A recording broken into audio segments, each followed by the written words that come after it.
Salam, əziz və dəyərli, çox hörmətli dostlar, çox hörmətli izləyicilər. Hər birinizə təşəkkür və minnətdarlığımı bildirirəm. Allah razı olsun diləyirəm. Bilirsiniz ki, bugün belə deyək ki, fəlsəfənin qısa tarixi dərsimizdə artıq biz 5-ci dərsdəyik.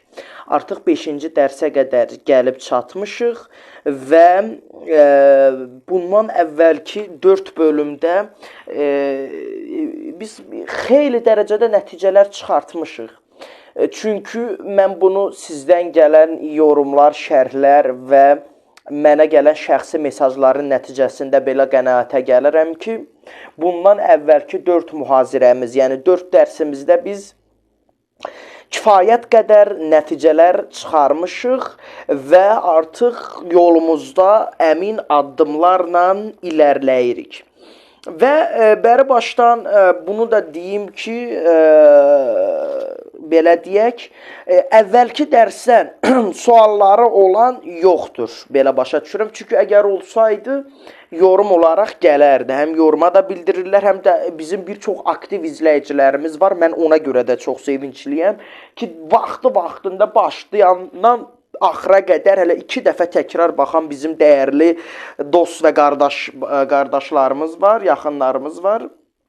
Onlara da mən çox təşəkkürlərimi bildirirəm. Ona görə sual yoxsa mən istəyirəm keçim dərsimizə. Dərsimizə keçək ki, vaxtımız da azdır. Dostlar da sağ olsunlar, əziyyət çəkiblər, gəliblər, dinləyirlər bizi siz dəyərli izləyicilərlə bərabər. İstəyirəm onları da çox yorumuyum, ona görə keçək dərsimizə. Əgər ki, əvvəlki dərsdən də sualınız yoxdursa, yoxdur. Əvvəlki dərsdən də sual yoxdursa, onda mən sizlərin də, izləyicilərimizin də icazəsi ilə mən istəyirəm ki, keçək 5-ci dərsimizdə. Ümumiyyətlə, 5-ci dərsimiz əsasən öyrəş, qəbullanmaq, yəni bu yöndə bir dərs olacaq. Fərqinə varmamağı öyrənmək. Epiktet, Siseron, Seneca. Bu haqda olacaq. Bundan sonraki dərsimiz, 6-cı dərsimiz Avqustin haqqında olacaq. Orada dərin girişəcəyik. Bugünkü dərsimiz də həqiqətən belə maraqlı bir dərsdir. Həqiqətən bir çox maraqlı fikirlər var. Onları da biz səsləndirəcəyik birazdan. Amma istəyirəm ki, hər şeydən əvvəl dəyərli dostlar, mən ənənəmizə sadiq qalaraq hər dərsdə yazmış olduğumuz qısa, belə deyək ki, yazılarımızı səsləndirəm. Ona görə çox uzatmadan istəyirəm ki, keçək mövzumuza, dərsimizə təşəkkürlərimi bildirirəm. Ümumiyyətlə, dəyərli izləyicilər, bugünə qədər biz çox şeylər danışmışıq, əlimizdən gələn qədər çox məlumat vermişik, çox elm ötürmüşük, təbii ki, bacarmışıqsa. Bundan əlavə bizim nə qədər dərslərimiz olub, nə qədər çıxışlarımız, verilişlərimiz olub. Bunların hamısı təbii ki də elm əhatəsində olan mövzular olub və biz və siz də bu biliklərə kifayət qədər yiyələnmisiniz. Amma burada belə bir sual ortaya çıxır. Bu bilikləri öyrənməyimiz quru-quru bizə nə gətirir, dəyərli izləyicilər? Yəni, biz bu, belə deyim, biz məsəl üçün bu dərsi keçirik da, biz bu məlumatı sizə ötürürük bildiyimiz qədərilə, bu kitab vasitəsilə, dəftər vasitəsilə, hər nə vasitəsilə olsun, doğrulanma. Ötürürük. Siz də bu informasiyanı biz sizə ötürürük. Və siz də bu informasiyanı qəbul edirsiniz. Öz daxili aləminizə, öz yaddaşınıza həkk edirsiniz. Amma bütün bunlardan əlavə olaraq diqqətlə dinləməyinizi xahiş edirəm, dəyərli izləyicilər. Diqqətinizi bura verməyinizi xahiş edirəm, dostlar. Ümumiyyətlə, şərq fəlsəfəsinin görüşünə görə, şərq fəlsəfəsinə görə biliyi sadəcə bilmək kifayət deyildir. biliyi sadəcə bilmək kifayət deyil. Onu dəyərli edən və ona canlılıq verən, ona bir məna qatan məhz hiss etməkdir. Yəni, o elmi sadəcə olaraq o elmi öyrənməyin maraqsızdır.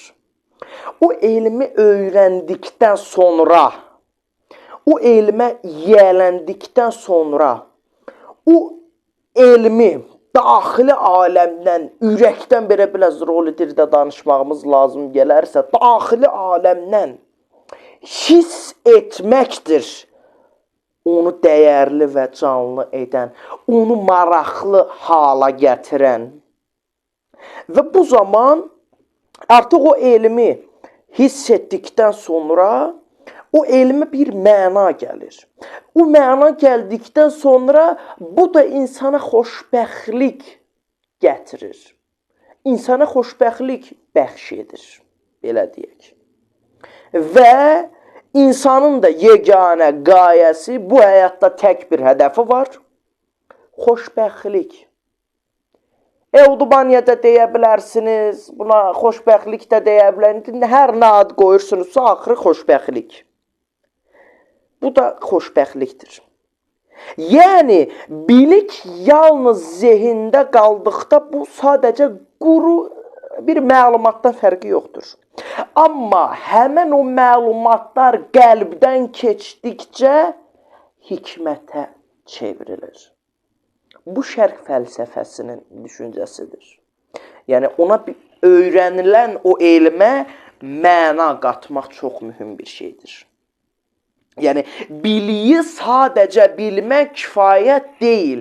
O biliyə bir məna qatmaq lazımdır ki, o daha sonradan hikmətə və marağa çevrilib səni xoşbəxt etsin. Həqiqi hədəfə görə, həqiqi hədəfə doğru səni aparsın.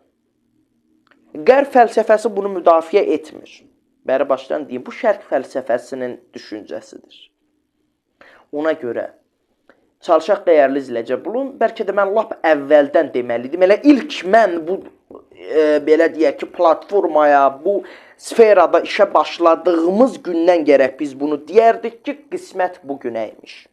Yəni, bu 40 dəqiqəlik, yarım saatlıq, 50 dəqiqəlik, nə olur, 1 saatlıq çıxışların sonunda biz bu videoyu sadəcə beynimizdə quru bir məlumat kimi öyrənib, sağ olun, elə mənim özümə də daxil, bunu yazıb, çıxıb, danışıb, sağ olun, deyib getmək deyil. Çünki o işi daha da davamlı, daha da maraqlı hala gətirmək üçün biz onu hiss etməliyik. Ona bir məna qatmalıyıq. Yəni, o öyrəndiyin şeyi qəlbdən keçirib, yəni qəlbdən keçirib hikmətə çevirməliyik. Bax, o zaman məna gəlir, o zaman dəyərli olur, o zaman mənalı olur və o zaman insana xoşbəxtlik gətirir. Yəni, mənim demək istədiyim budur, dəyərli dostlar. Bura qədər hər şey aydındırsa, bunu qısa bir məlumat kimi dedim. Bunu əslində mən çoxdan deməliydim. Qalıb o biri vərəqlərdə çoxdan yazmışdı. Bu vərəqi tapa bilmirdim. Maşallah, çoxdur vərəqlər, tapa bilmirdim. Bugünə qismətiymiş. Bugünkü mövzumuz budur. Dəyərli izləyicilər, diqqətlə dinləməyinizi təkrar qeyd edirəm. İndi acığınız gəlməsin.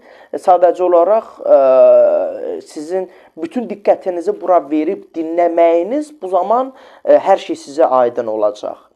Bugünkü mövzumuz, keçən dəfə bilirsiniz ki, biz gözəl, xeyli yaxşı bir mövzu haqqında danışmışdıq.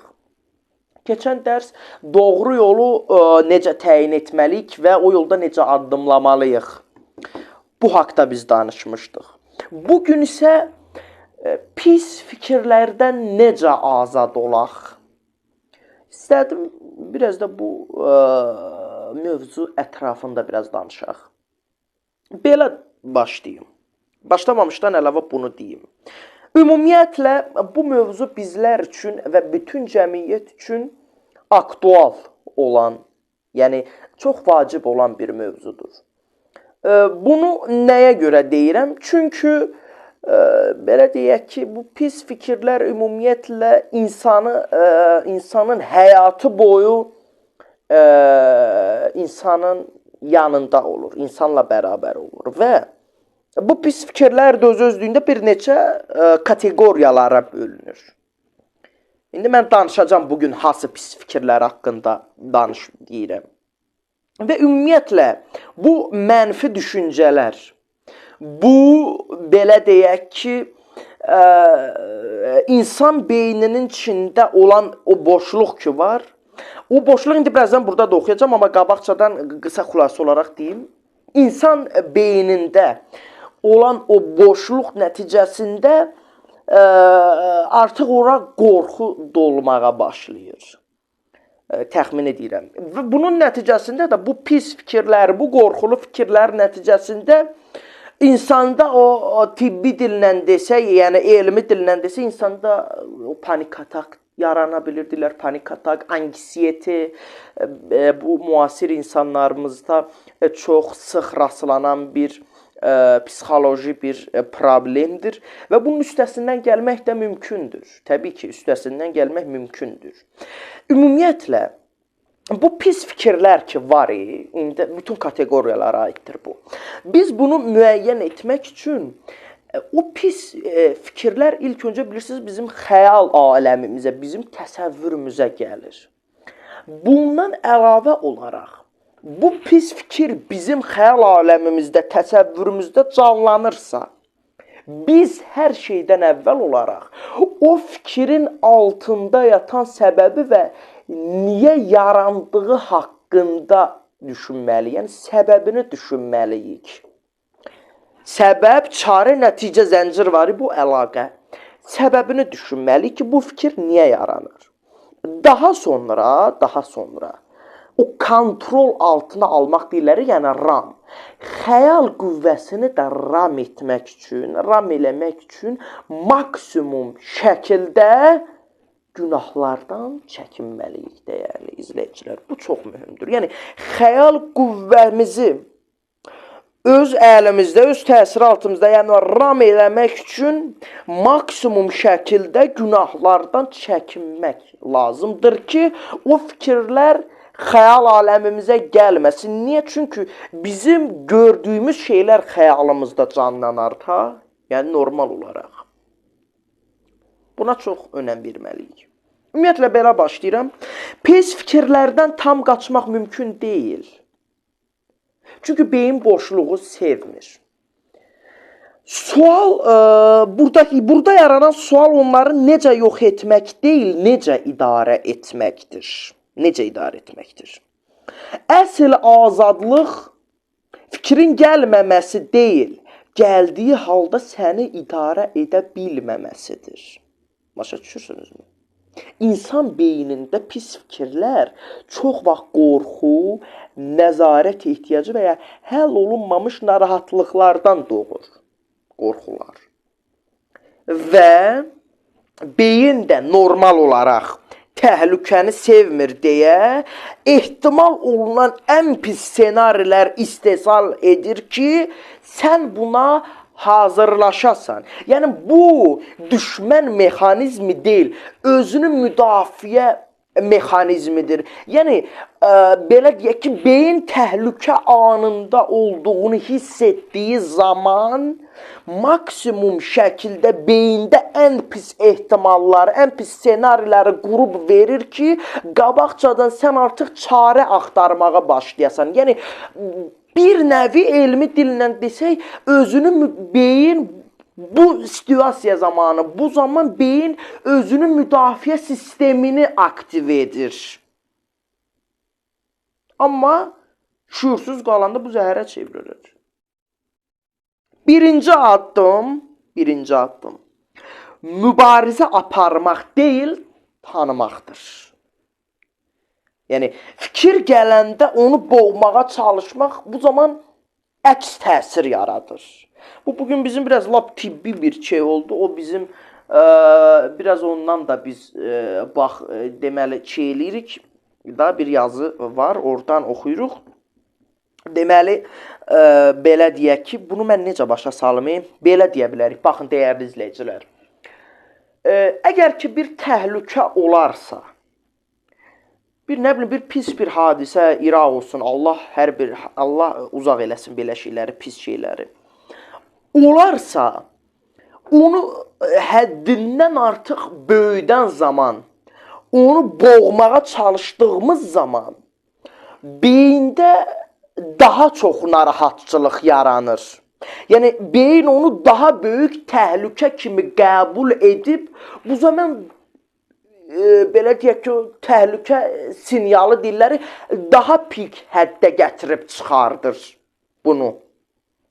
Daha pik həddə gətirib çıxardır. Ona görə nəyə görə deyirlər, indi iraq olsun, bir ağlayan olanda, bir pis olanda deyirlər, sakitləş, onu sakitləşdirməyə çalışırlar, ona bir sakitləşdirir. Çünki o stres hormonları var ki, o stres hormonları çox qalxır, nəbz atmağa başlayır, nəbz qalxmağa başlayır. Budur.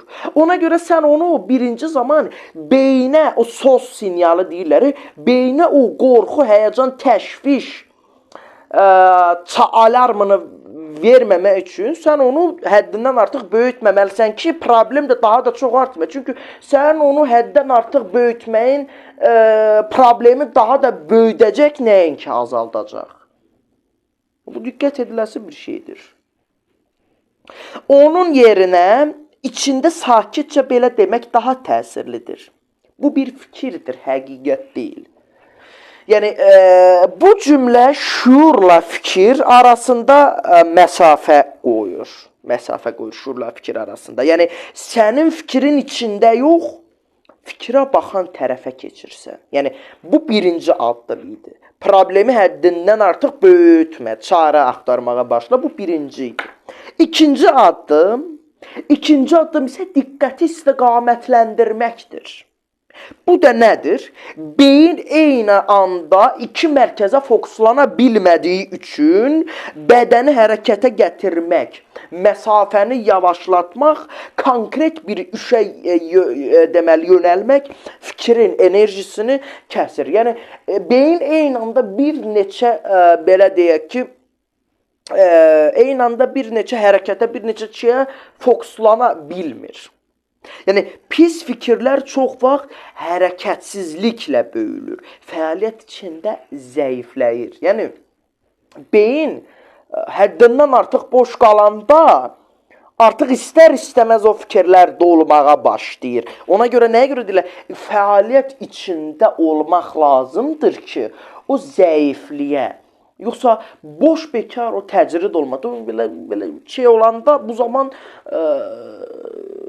problem daha da böyüyür əslində. Yəni, bu pis fikirlərin, belə də bir şey deyək də, bu anksiyetədir, zadı bunlar. Yəni, bunların əslində, bu pis fikirlər, bu insan ağlına gələn qorxu, təşviş, yəni bunların hamısı əslində hərəkətsizlik nəticəsində baş verən şeylərdir. Yəni, sən bunları, yəni bu hərəkətsizlik zamanı bu tür duyğular və pis fikirlər maksimum dərəcədə artır. Amma fəaliyyətdə olan zaman zəifləyir, minimuma inir. Yəni, ən aşağı.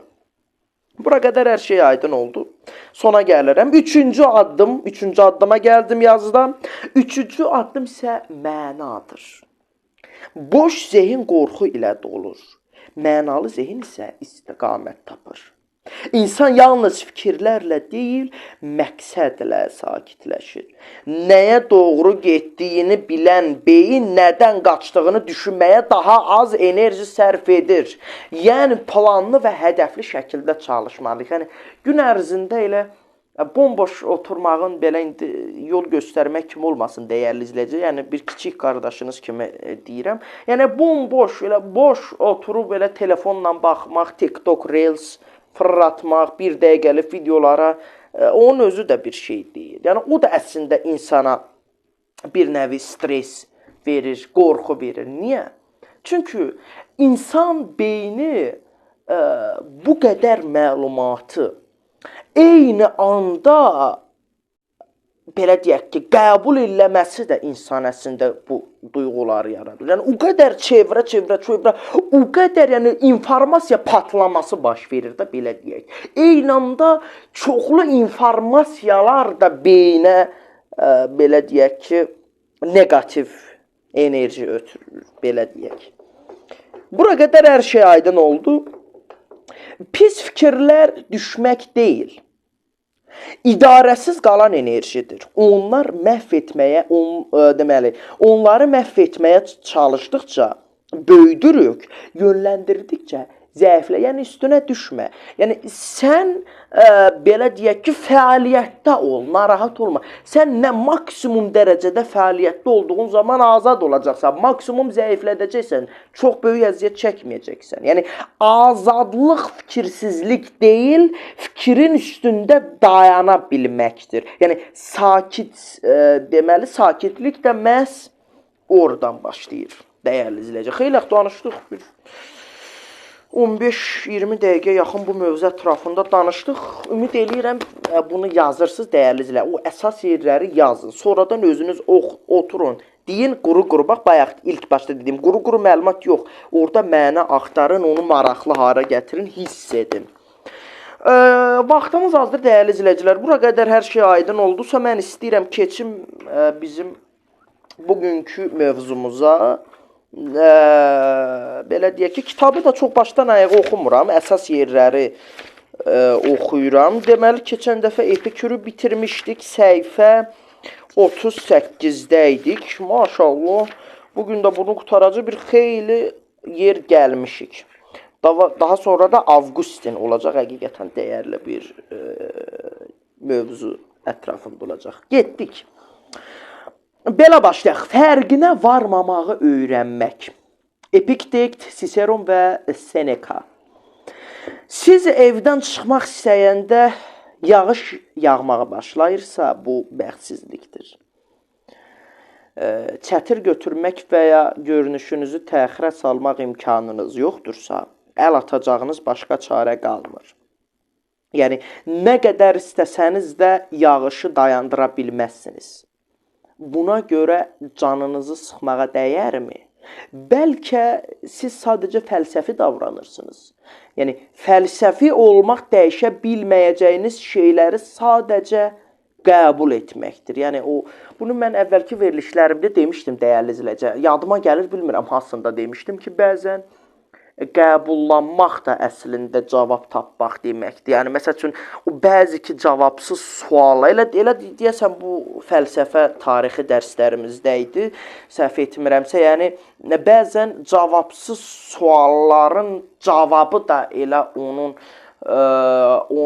cavabını, yəni, onu qəbullanmaqdır ki, yəni, bunu cavabını mən tapa bilmirəm.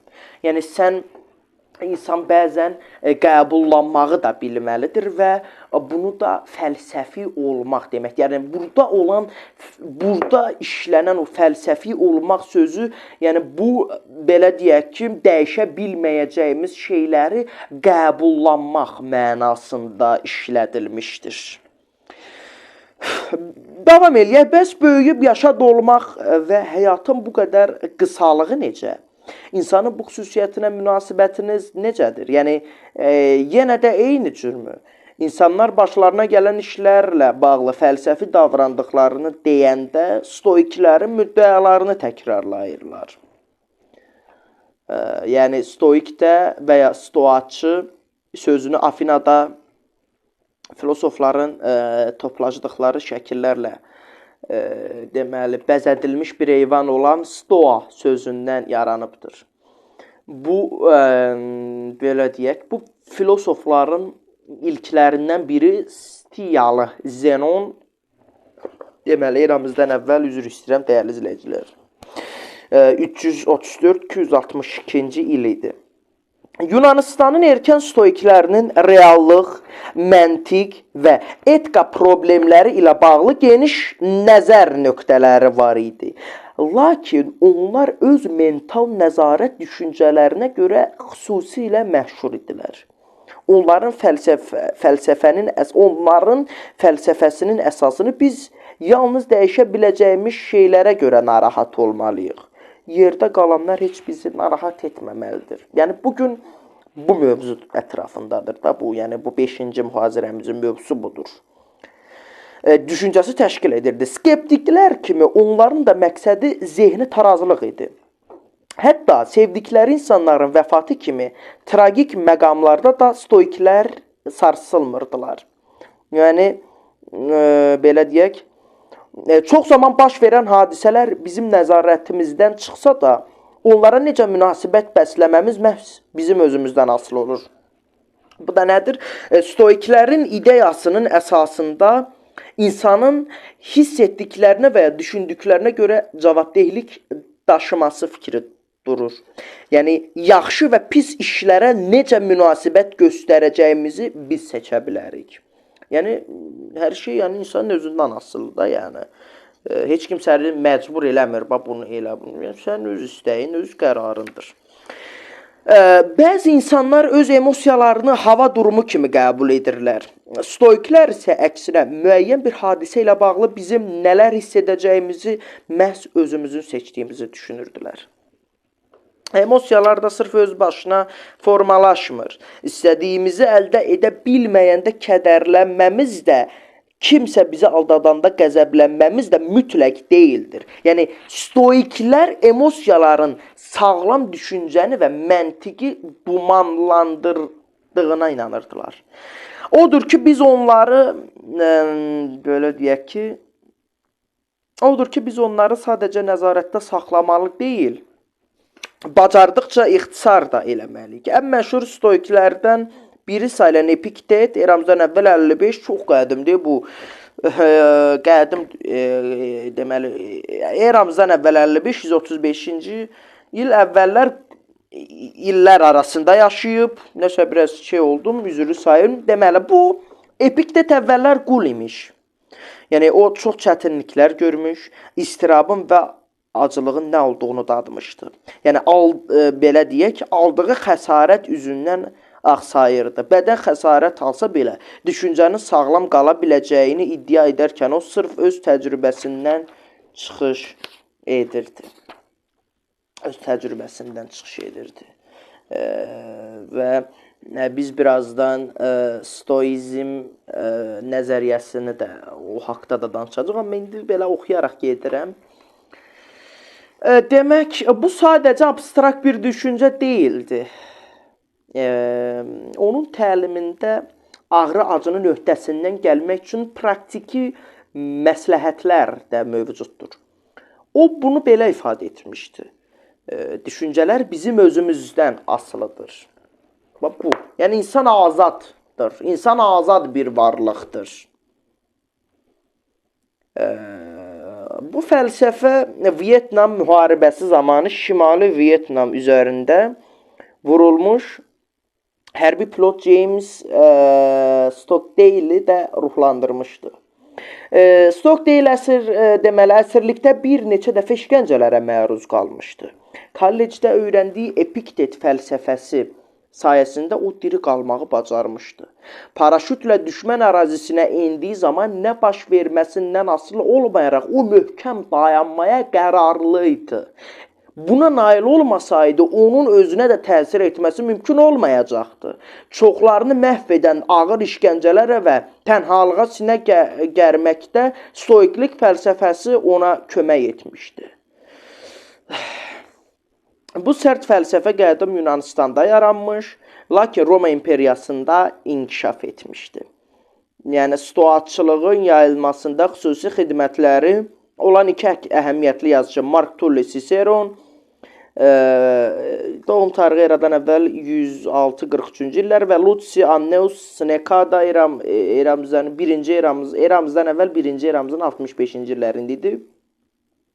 Həyatın faniliyi və yaşlanmanın qaçılmazlığı onları maraqlandıran mövzu idi. Yəni, onlar yaşlanmanın təbii proses olduğunu qəbul edirdilər və dəyişdirə bilməyəcəkləri şeyləri dəyişməyə cəhd göstərmirdilər. Yəni, burada bu qədər oxuduğumuzdan belə bir şey çıxardıq, dəyərli izləyicilər. Yəni, insan dəyişə biləcəyi şeylərə görə narahatçılıq hissi keçirməlidir.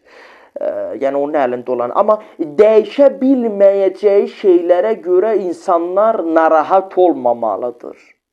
Yəni bu çünki niyə?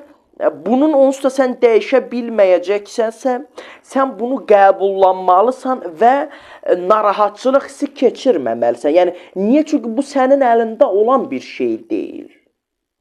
Yəni sənin əlində deyil. Buna belə deyək ki, bu problemə görə sən narahatçılıq keçirəsən.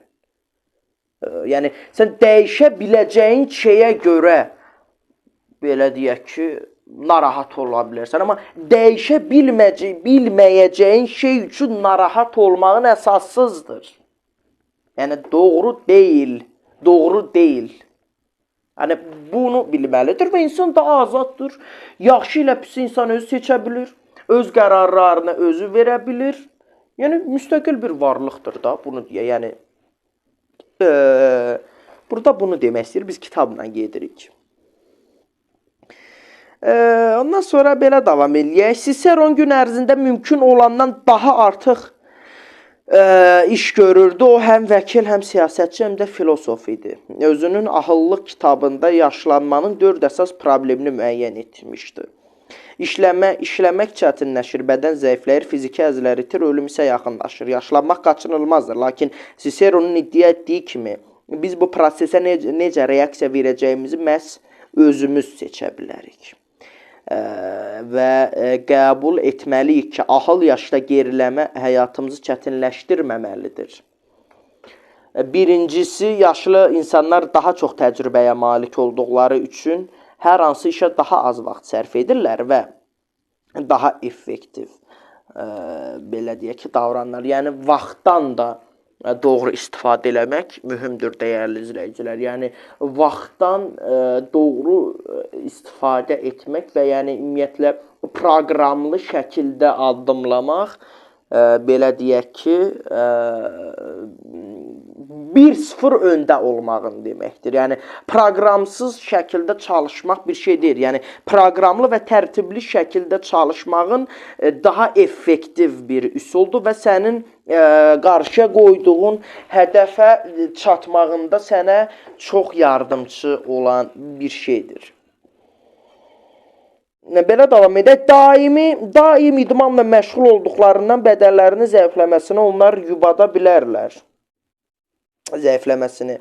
Fiziki həzz bitəndə isə sırf ünsiyyətdən və dostluqdan zövq ala bilərlər ki, bu da insana yetərincə sevinç bəxş eləmə iqtidarındadır. Və ən nəhayət o ruhun əbədi yaşadığından əmin idi və yaşlı insanların ölümə görə narahat olmasını heç uyğun saymırdı. Siseronun düşüncəsinə görə biz yaşlanmanın təbii proses olması ilə barışmalıyıq və bizim bu prosesə göstərdiyimiz münasibət əsla pessimist xarakter daşımamalıdır. Əvvəlki dediyimdə elə zəncirvarı bir-birinlə bağlıdır. Bundan əvvəlki dərsdə nə demişdi? Yəni bu hamının başına gələn bir şeydirsə, deməli bu adi bir şeydir. Səni bu belə dərindən sarsıb qorxutmasın. Səni o vaxt bu qorxudar ki, bu təkcə sənin başına gəlsə, o zaman bəli, faciəvi ola bilər. Amma bu artıq həyatın, təbiətin, nə bilim belə deyək, evrənin, dünyanın qanunudur bu. Yəni bu təkcə sənə özəl olan bir şeydir. Sənin üçün deyil, bütün bəşəriyyət, bütün cəmiyyət,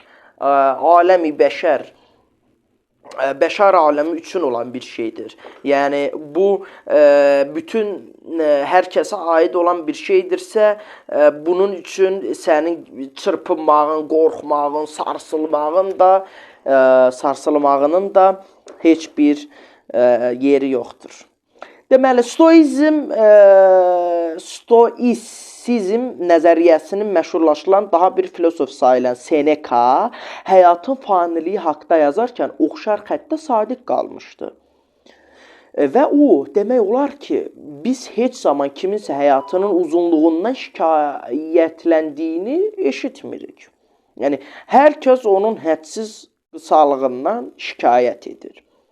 Görüləcək həddən artıq çox iş var və bu işlər yetəcək qədər vaxt yoxdur. Yəni qədim Afinalı Hipokratın, yəni böyük bir şəxsdir o da.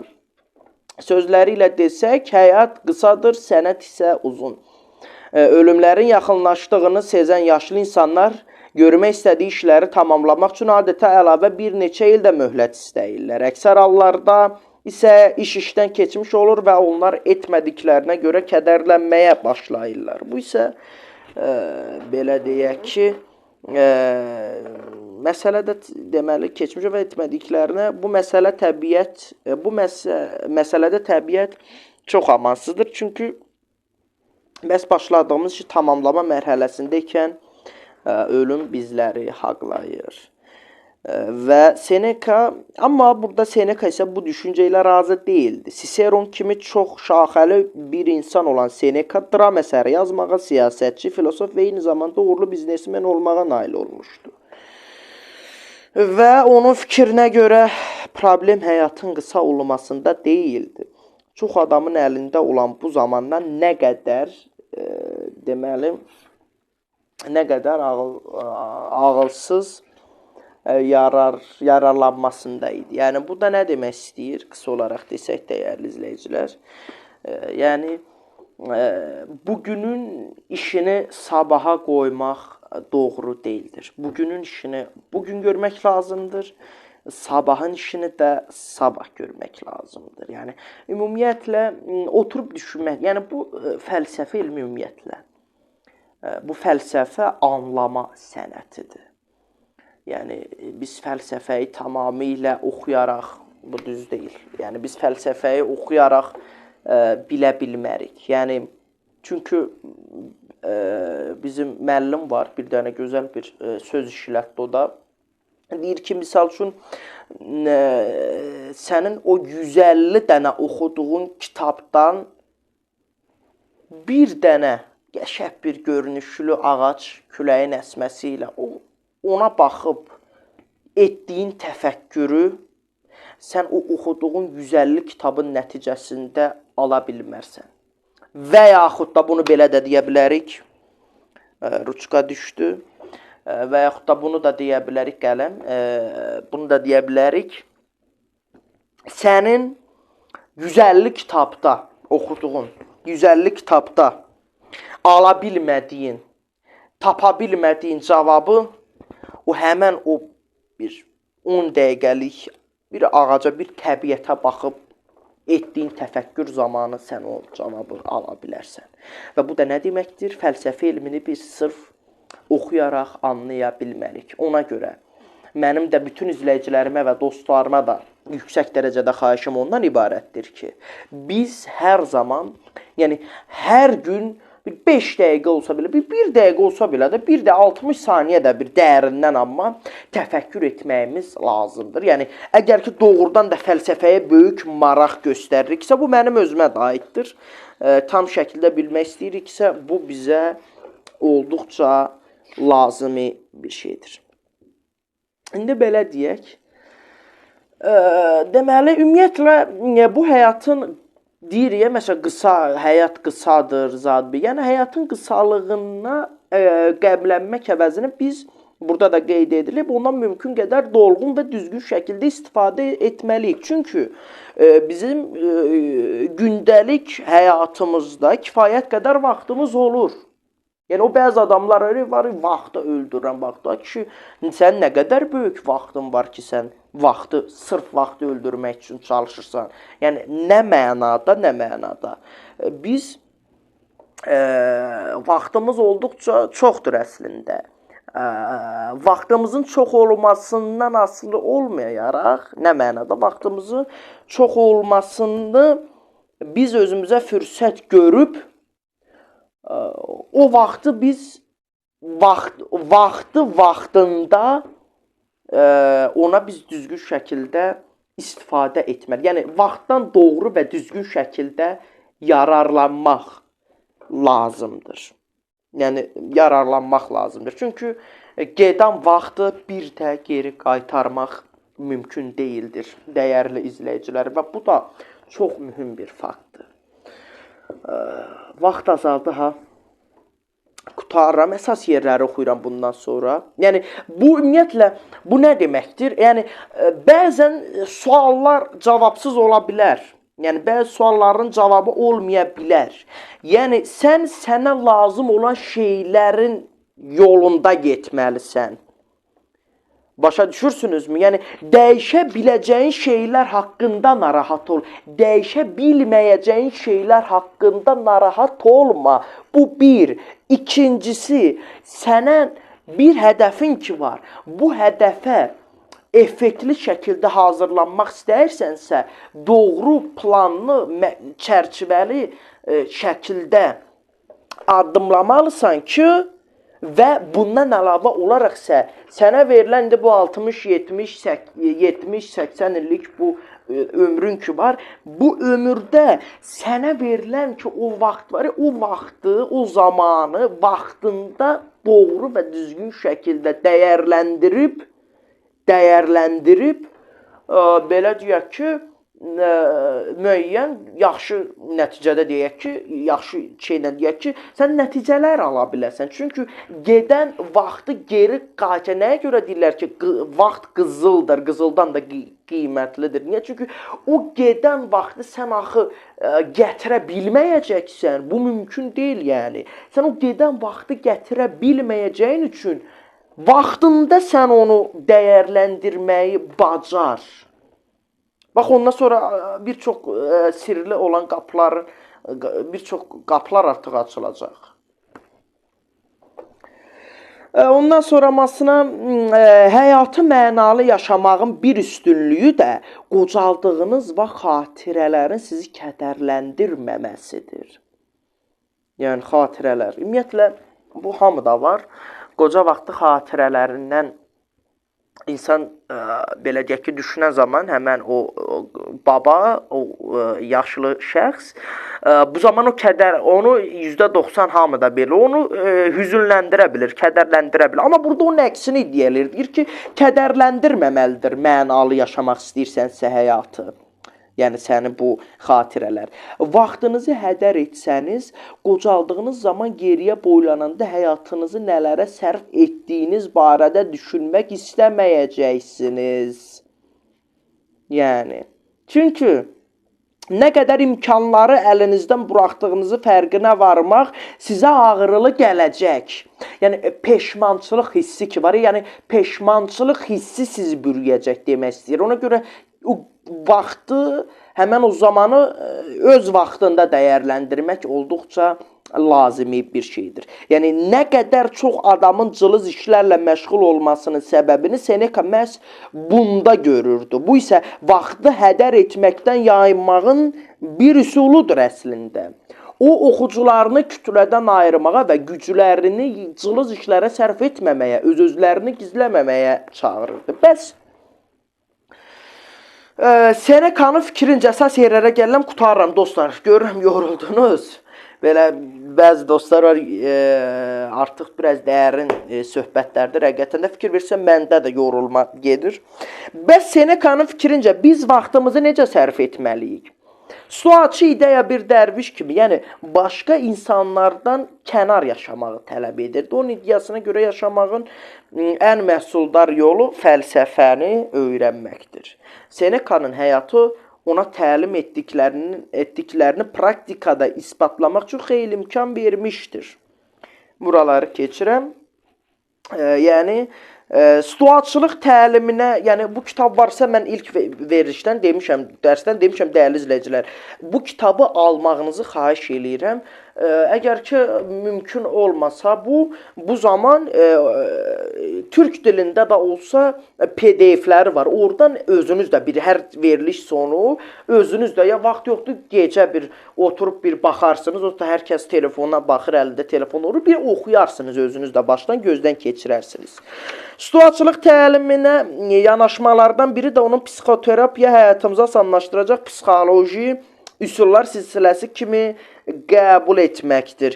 Düşüncənizi dumanlandıran emosiyalardan azad olsanız, hər şey öz yerinə oturacaq. Lakin təəssüf ki, emosiyalarınıza nəzarət edə bilsəniz belə, vacib olan hər şeydən əldən qaçırdığınızı anlayacaqsınız. Yəni, vaxtı doğru istifadə edək də, bunu demək istəyir. Lakin bunun əvəzini biz soyuq, ürəksiz və güman ki, daha az insanlığa malik olmaqla ödəməli olarıq. Əgər rahatlığa qovuşmağın mükafatı budursa, onda o hədsiz bahadır. Qədim Yunan fəlsəfəsindən təsirlənmiş olsa da, ideyaların növbəti hissədə öyrənəcəyimiz ilk xristianlardan biri sayılan Avqustin stoaçılıqdan xeyli uzaqda idi. O, dünyada gördüyü şərlə bağlı dərin narahatlıq hissi keçirən, güclü hissiyata malik Allahı və onun bəşəriyyət üçün planlarını anlamağa çalışan bir insan idi. İplərimiz kimin əlindədir? Avqustin, bu da dindar, yəni xristian bir şəxs olmuşdur. Səhifə 45-də qaldıq, dəyərli izləyicilər. Avqustində gələn dərsin mövzusudur. Avqustindən sonra da biz keçəcəyik Boetsiyə. Yavaş-yavaş çatırıq René Descartes falan, o daha ünlülər deyirləri. İndi bunların hamısı lazımdır təbii ki. René Descartes hələ qabaqdadır, ona çox var Descartes. Ondan sonra Friedrich Nietzsche. Descartes bizim 11-ci dərsimizin mövzusudur, 75. Amma çox qabaqdadır, Friedrich Nietzsche. Onun fəlsəfəsi də çox belə fərqlidir. O qabaqdadır, Nietzsche qabaqdadır, Kant da qabaqdadır hələ. Friedrich Nietzsche də olduqca qabaqdadır, çox var ona. Schopenhauer də 23-cü dərsimizin mövzusudur. Friedrich Nietzsche də 29-cu, çox var. 29-cu dərsimizin mövzusudur. Dəyərli izləyicilər, artıq burada bitirirəm. Qısa dedim, dəyinim. Dostları da və sizləri də yorumum. Yəni, qısa olaraq bunu demək istəyir. Yəni, qısa bir xülasə deyim, Loro dildə. Yəni, vaxtımızı doğru istifadə eləyək. Bizə lazım olmayan suallardan qaçaq, cavabsız suallara cavab axtarmaq üçün özümüzü yormayaq. Hədəfli və proqramlı şəkildə olaq və hər zaman zamanı doğru şəkildə istifadə etməli və həyatımızda müəyyən və bizə lazım olan xoşbəxtlik üçün yaşamağı bilməliyik, dəyərli izləyicilər. Ümid edirəm, sualınız qalmadı, tez qutarım. Sualınız qalmadısa, gələcək dərsimiz Avqustin haqqında olacaqdır. Ümid edirəm ki, hər şey sizə aydın oldu. Sualınız da varsa, bizim dostların nömrəsi də var, şərhlər də var, narahat olun. Mən bütün şərhləri oxuyuram, hamısını görürəm. Əgər ki, sizə sual qalan bir yer varsa, bir başa düşmədiyi vaxt qutardı, ona görə lap da çox danışa bilərdik. Sizdə qaranlıq qalan bir yer olsa, aşağıya şərh olaraq yazın və yaxud da nömrəyə yazın. Bu videonun şərhini amma yazın. Yazın, inşallah mən onu oxuyacam. Gələn dərsdə qeyd eləyərəm. O mövzuya əlimizdən gələn qədər belə deyək ki, aydınlıq gətirərik. Gələcək dərslərimizdə görüşənə qədər sağ olun, salamat qalın, özünüzə yaxşı baxın. Təşəkkürlər.